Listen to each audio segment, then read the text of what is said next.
in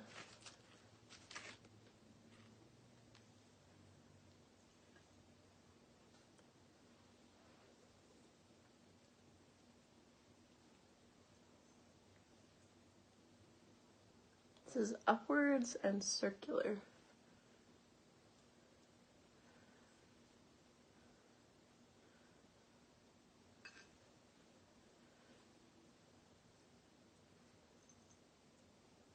Which I think that is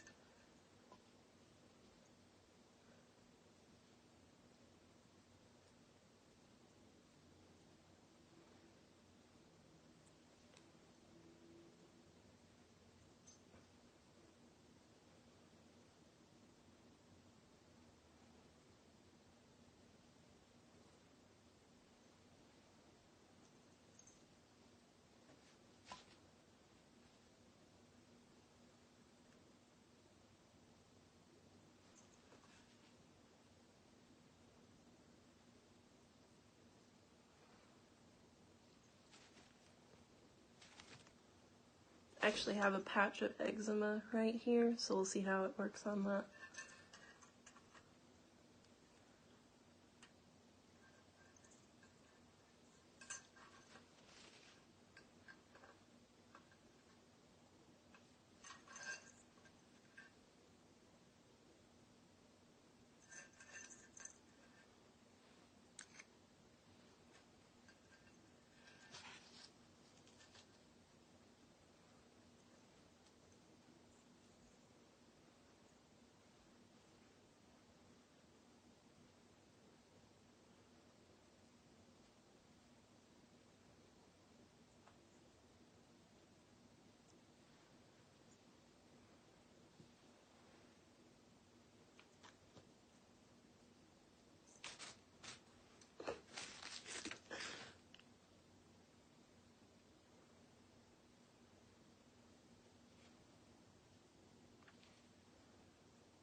Okay, so, and we're just gonna soak for 10 minutes, 15 minutes. I'm just gonna put a little bit more because there's still like a lot left.